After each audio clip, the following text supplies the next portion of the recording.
ko naman akala. Narito tayo ngayon upang matunghayan ang napakainit, nagbabaga at talaga namang usap-usapan at maraming pinaka-inaabangan na issue ni Ate Erica. Sa pagpapatuloy ng ating istorya ay nalaman nga na kaya palang malis si Ate Erica sa Kalingap. Ito ay dahil gusto na nilang magdirekta sa mga sponsors at ayaw na nilang padaanin ng pera sa mga Kalingap na nagpasikat kay Ate Erica. Hanggang ngayon, si Sheila May po. Siya po ang nagbabudget ng gastusin sa bahay kasi po yung nanay naman po niya, talo-talon po niyan. Okay. Parang nagbaliktad po ang mundo. Yung nanay naging anak, yung anak ang naging ina. Pero lawas Hindi naman baga po sa... Hindi na iba-vlog ng Kalingap yan. Wala na. Nag-ano sila ay, kumbaga sa ano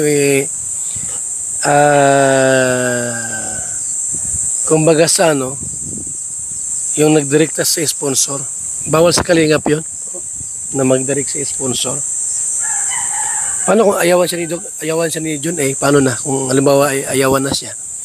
Yun po ang di ko alam po. Na. Kasi nito nga pong naglipat po sila, wala na po kaming balita. Kasi wala na ditong Erica na po. Wala na po kami pakialam sa kanila. Ayaw na din po ni Papa. Hindi na pa si Erica dito? Sheila May? Oo, di na po. Ilang buwan na? Tagal na po, mag-ano na. Ang December pa, ilang buwan na? Kasi nagtampo rin naman po kaming kaunti sa kanila. Kasi po nung time po na 50-50 na rin po yan si Mama Swerte na lang po at nabuhay pa. Nung bagong taon na agaw-agaw na rin po yan.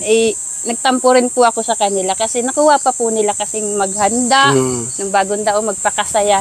Sa halip na kami nasa ospital. Nung time na yun. Talagang... Hindi naman baga po sa... Kuya Bal, grabe, nasabon mo ako doon na naiingit. Naiingit ka pero. Malay ko. Hindi po kuya, di ako naiingit. Ang ano ko lang po talaga yung kagaya po nung dati nung wala pa silang mga pera. Yung damay-damay kami. Yung tulong-tulong kami pag ang Dati okay sila, no? Na maganda yung relasyon nyo. Ngayon po kasi nung nagka-pera, iba na. Opo, yun po yung isinasama ko lang din po ng loob sa kanila. Dapat di sila nagbago. Kung sakali mang iniwan ang Kalingap, sana hindi ka iniwan. Iniwan kayo Hindi naman po kami kayo nag-aano sa iniwan kami. Yun na nga po kuya, yung pinapalabas ng mga ilaber na kami daw po ay natatakot na iniwan kami nila Erica dahil nawalan daw po kami ng sustento. Pinapaliwanag ko po sa inyo ilaber. Hindi singkunduling, hindi yan si Erica sa aming nagpalamon. Wala kaming natatanggap dyan na sustento, sinasabi ninyo. Sa akin lang, halimbawa talagang desididong umalis sa Kalingap. Nilinaw nga dito ng tita ni Ate Erica at ni Sheila May na hindi totoo na nagbibigay pa ng sustento si Ate Erica sa kanyang dating pamilya na talaga naman nag-araga sa kanila simula ng bata sila. Wala daw itong katotohanan at gusto lang daw nila na mapabango ang pangalan ni Ate Erica. Bago. Kung sakali mang iniwan ang Kalingap, sana hindi ka iniwan.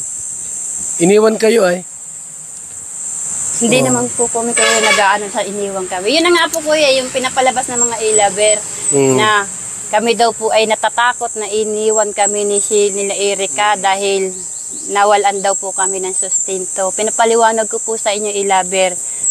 Hindi singkunduling, hindi yan si Erica sa aming nagpalamon. Wala kaming natatanggap dyan na sustento, sinasabi ninyo. Sa akin lang, halimbawa talagang desididong umalis sa Kalingap, sana isinama kayo sa pag-alis para matulungan kayo. Hindi ko na Sabi nga daw, bon-bon binibigyan. Yan nga po yung masakit. Pula pala. Yan po yung gusto nilang palabasin na umano po yung lolo na naman nila. Gagawin na naman po nilang patanginan yung lolo nila para sumikat na naman sila. Para maniwala na naman po ang tao. Nung umpisa po, nagamit yung lolo. Kaya sabi po namin, tama na papa, hayaan na natin sila. Manluloko pala yon yung Opo, ginawa ang nila. gusto ko po talaga, siyempre po nakakahiya lalabas ka ng bahay, parang hindi ka na proud sa sarili mo, iisip mo na po doon sa mga tao nakakakita sa iyo, gayang ka. Ano mensahe mo kay Erika? Ayan, naka-vlog tayo. Ano mensahe mo kay Erika? Kay Erika naman po, wala naman po akong sama ng loob dyan sa bata na yan, kasi kung sa mabait naman po, mabait yung bata na yan. Matulungin din naman po yan. Kaso lang, nadala lang po nito ni ate niya. Kasi kaling magkasunduin ko kayo. Payag ka na magkasundo kayo doon sa kabila. Hindi na muna po, sir. Hindi muna? Hindi na muna, sir. Kasi ang gagawin ko, puntahan ko si Erika sa kasi sila may papuntahin ko dito para magkasundo ayaw kayo. na rin po nung apo. Tay! Wala pong nagalit. Tay! Tay! Kung sakali tay na puntahan ko sila Erika, sila may para magkasundo kayo, payag ka? Ay, hindi na po, hindi na po. Umitawan ko na po sila. Yung ginawa sa akin ng ganyan ay arang nila, pastangan nila ko ay. Ganun ba? Mali masugat mo tay Ha? Hintay lang ang panahon. Pag nagbago sila, pero wala na sa akin. Bakit ay parang masamang lubos sa papo mo? Ikaw na magsasabihan ng mukhang kwarta, ganyan. Aba, anong kwarta ang bigay sa akin? At sasabihin nila, Siya may sabi mo kang kwarta ka. si Silam eh. Mukhang kwarta ka daw? Itong tanda kong ito, sabihin ako ng ganyan. Walang kaugali. Grabe naman. Hindi dapat. Dito nga ay makikita talaga na galit na ang lolo nila Ate Erika dahil sa kalapastanganan daw na ginawa nila sa lolo nila. Ang lolo daw kasi at lola nila nagpalaki kay Ate Erika at sa kapatid niya. Kaya talaga nagagalit ang lolo nila na nag-iba ang ugali nila at pinapahiya nila ang kanilang pamilya. Ha? Hintay lang ang panahon. Pag nagbago sila, pero wala na sa akin. Bakit ay parang masamang lubos sa papo mo? Ikaw na magsasabihan ng mukhang kwarta, ganyan. Aba, anong kwarta ang bigay sa akin? At sasabihin nila, Siya may sabi mo kang kwarta ka. si Silam eh. Mukhang kwarta ka daw? Itong tanda kong ito, sabihin ako ng ganyan. Walang kaugali. Grabe naman. Hindi dapat bilang isang apo, wag magsalita ng ganon. Sa lulo na sabihan mukhang pera. Saan sila nang galing?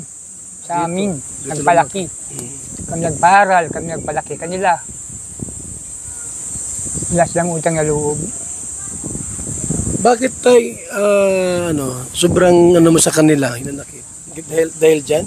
Yung sa mga winiwikan na sa amin na lapastangan yung mga apo nila. Lapastangan nila kami yan. Kaya ayaw ko na. Mas hindi kayo magkasurundo. Hindi ko hinagad na magkaalis pa kami. Maski yung ina niya. Yung ina wala din namang kwansan. Anak mo yung ina? Po.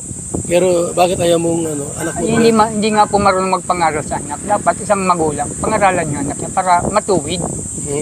Matuwid yung anak nila. Ay wala. Kampi pa. Kampi pa? Kampi pa dun sa anak. Pinagsisiraan pa nga yung nanay niya. Yan daw ay talagang naghahambog lang. Magasakit. Bakit ganun sila? Ay, awan ko doon. Hindi ko alam. Ha? Kasi nung ilabe. Ay, lovers, gumagawa ng kasinungalingan yung iba. Opo, Yung Ima Torres po ang laging araw-araw ni Sheila may kausap. Ima, Ima Torres. Torres. Malaki Ima Torres po yun. lagi yung kausap nila. Yung namumuno po sa ilabe. Parehas po sila ng Sheila. Tamang panggawa ng kwento. Puro paninira. Pangkalkal ng buhay. Yun lang. Wala na po kwebal na kanya na decision na magkasurundo pa kami. Wala ka nang paano magkasundo kayo. Ano kung pinahin ka sa bahay na ng bago? Ay, dito lang ako sa butukan. Hindi na mag-filter sa gayong mga klaseng tao.